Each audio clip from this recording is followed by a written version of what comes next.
In today's lecture, we are going to see next concept, that is a decision making statement. In last lecture, we have seen some built-in functions that are commonly used in JavaScript, like parse int, parse float, alert, prompt, confirm, to lowercase to uppercase, and isNaN function.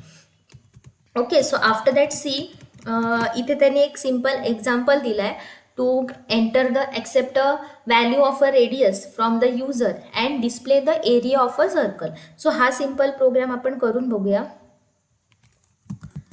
So let's start with the normal HTML file, that is doc type HTML. Then here is a head section, then title tag. We'll give title area of circle. Okay, then title tag close and head tag close. Okay, after that body tag open. Now body tag ला त्यांनी डॉक्युमेंटचा जो background colour आहे ते त्यांनी yellow colour दिलाय. So we are going to use a BG colour attribute. BG colour is equal to yellow. Okay, and body tag complete. Now we have to calculate the area of a circle. So area of circle calculate करण्यासाठी आपल्याला काय लागणार, एक म्हणजे radius जो आपण user कडून enter करून घेणार, अँड नेक्स्ट एरिया जे रेडियस जो कॅल्क्युलेट होणार आहे, अँड जो एरिया ऑफ सर्कल जो क्रिएट होणार आहे तो रिझल्ट स्टोअर करण्यासाठी आपल्याला एक व्हेरिएबल लागतो. So we are going to define two variables, that is first is radius and second variable name can be area. Okay, नाव रेडियस मध्ये आपण काय एंटर करून घेणार, युजर कडून एक व्हॅल्यू एंटर करून घ्यायची आहे. So we are going to use prompt function. Prompt enter a radius value. Okay, and end. After that आता एरिया कॅल्क्युलेट करायचं. नाव एरिया ऑफ सर्कलचा फॉर्म्युला काय, pi R square. That is पाय, आता आपण सिम्बॉल इथे यूज करू शकत नाही. सो पायची व्हॅल्यू काय आहे 3.14. So 3.14 into r square. R means r is nothing but a radius. आता आपला रेडियस कशामध्ये स्टोअर आहे, रेडियस या व्हेरिएबलमध्ये. So we are going to write radius into radius. Okay, and then आता आपल्याला आउटपुटला काय शो करायचं आहे, इथे बघा एक हेडिंग डिस्प्ले केलं आहे त्यांनी, that is program to calculate area. Then we will display entered value. Okay, radius value जी युजरने एंटर केली ती शो करायची आहे, आणि लास्टला एरिया आपल्याला शो करायचा आहे. सो फर्स्ट ओके, हेडिंग आपण डिस्प्ले करूया. So before that we will use your h1 tag program to calculate area of circle. Okay, then h1 tag close, and after that आता आपण रेडियस एंटर करून घेतलाय, तो आपल्याला युजरला शो करायची आहे त्याची value. So we are going to use document dot write. आणि डॉक्युमेंट डॉट राईट मध्ये मेसेज काय पास करणार, रेडियस व्हॅल्यू तिथे त्यांनी काय शो केलंय, entered radius value. Okay, we'll pass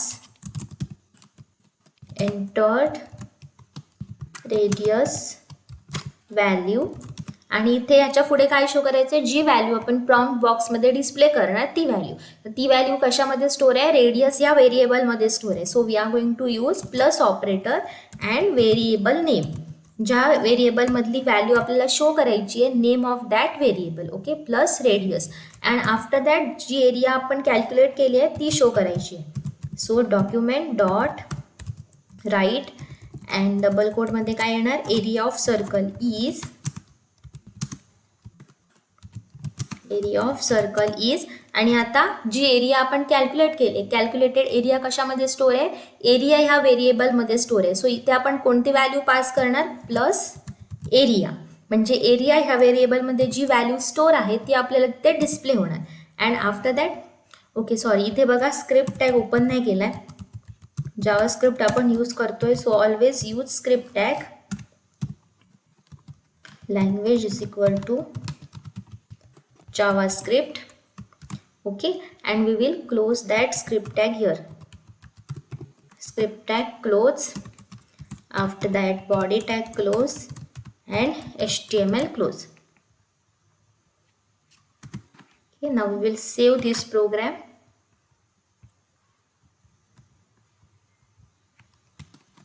I will give program name as area.html, then all files and save. Okay, now let's see output काय येतं याचं.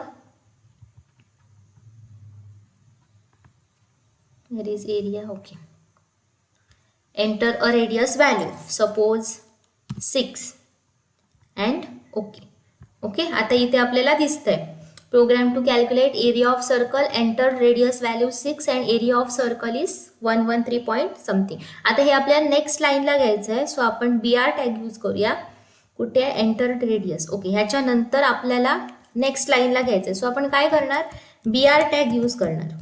br टॅग जसं HTML मध्ये आपण यूज काय केलं, in a same way br tag काय करतो, नेक्स्ट जो कंटेंट आहे तो नेक्स्ट लाईनला घेतो. सो सेम वे आपण यूज केलं, इथे प्लस ऑपरेटर यूज केले आहे. रेडियस व्हेरिएबल नेम इथे जो आहे, व्हेरिएबलच्या पुढे किंवा मागे जर आपण कोणतीही व्हॅल्यू जर आपल्याला ॲड करायची असेल तर आपण प्लस ऑपरेटर यूज करतो.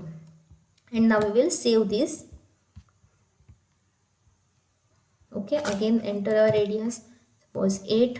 ओके, आता इथे करेक्ट येते, enter radius value is 8 and area of circle is 200.96.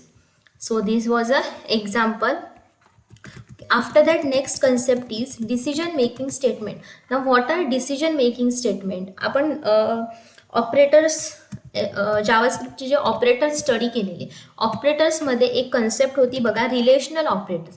त्या रिलेशनल ऑपरेटर्समध्ये कोणते कोणते ऑपरेटर्स येतात बघा, greater than symbol, less than symbol, greater than equal to, less than equal to, equal to equal to. Okay, हे सगळे relational operators काय करतात, जेव्हा आपल्याला एखादे व्हॅल्यूज किंवा नंबर्स एकमेकांशी कम्पेअर करायचे असतात. लाईक आहे इथे बघा, त्यांनी दोन व्हॅल्यूज घेतले ए अँड बी. सो इथे काय केलंय, ए लेस देन बी, म्हणजे काय केलंय, त्यांनी व्हॅल्यूज कम्पेअर केल्यात. आता इथे काय होतं, एकतर ए किंवा बी कोणती व्हॅल्यू चेक लेस आहे हे आपल्याला चेक करायचं आहे. So decision making statement means what, जेव्हा आपण कोणताही so while creating a program आपल्याला कधी कधी कंडिशन्स और डिफरंट कंडिशन्स क्रिएट होतात एखाद्या प्रॉब्लेममध्ये. So based on that condition आपल्याला एक फायनल डिसिजन घ्यायचं असतं. लाईक फॉर एक्झाम्पल, माझ्याकडे दोन नंबर्स आहेत 10 and 20 and I have to check which number is greater among those two numbers. So इथे माझ्याकडे कंडिशन्स काय आहेत, एकतर 10 ग्रेटर असू शकतो किंवा 20 ग्रेटर असू शकतो. आता हे मी चेक कसं करणार, with the help of relational operators. So there are two conditions with me, that is either 10 is greater or 20 is greater. हे दोन कंडिशन्स मला चेक करायचे आहेत अँड बेस्ड ऑन दॅट एक फायनल डिसिजन क्रिएट करायचं आहे. So when such conditions arise in our program, then we are going to use decision making statement. आता decision making statements कोणते कोणते आहेत बघा. First is a if statement and second is a if else statement. Okay, if statement कधी use करतो आपण, see, if the conditional expression given in the parenthesis is true, then the statements within the block will be executed, followed by execution of remaining program. If the conditional expression evaluates to false, then the statement block will not be executed. Note that if statement block constitutes a single statement, then drawing a curly bracket is optional. आता if statement कधी use होतं बघा. For example, आता इथेच आपण change करूया एक. Suppose आता माझ्याकडे एक नंबर आहे, मी युजरकडून एक नंबर एंटर करून घेते आहे and I have to check whether that number is greater than 10 or less than. Okay, फक्त ग्रेटर देन 10 आहे की नाही एवढंच चेक करायचं आहे. So I will take one variable NO. एरियाची आपल्याला गरज नाही आहे, रिमूव्ह दिस पार्ट. ओके, युजरकडून एक व्हॅल्यू एंटर करून घेणार मी, enter a value.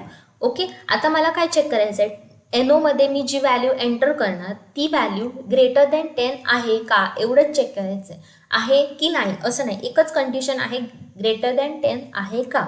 So when we have only one condition, then we are going to use if statement. तर इफ स्टेटमेंट कशी यूज करतात बघा, इफ ब्रॅकेटमध्ये कंडिशन आणि कर्ली ब्रॅकेटमध्ये काय येणार, statement block. Means if this condition is true then कोणता कोड एक्झिक्यूट होणार, हा कोड. जर कंडिशन ट्रू असेल तर कोणते स्टेटमेंट आपल्याला एक्झिक्यूट करायचे आहेत ते आपण कुठे लिहिणार, कर्ली ब्रॅकेटमध्ये लिहिणार.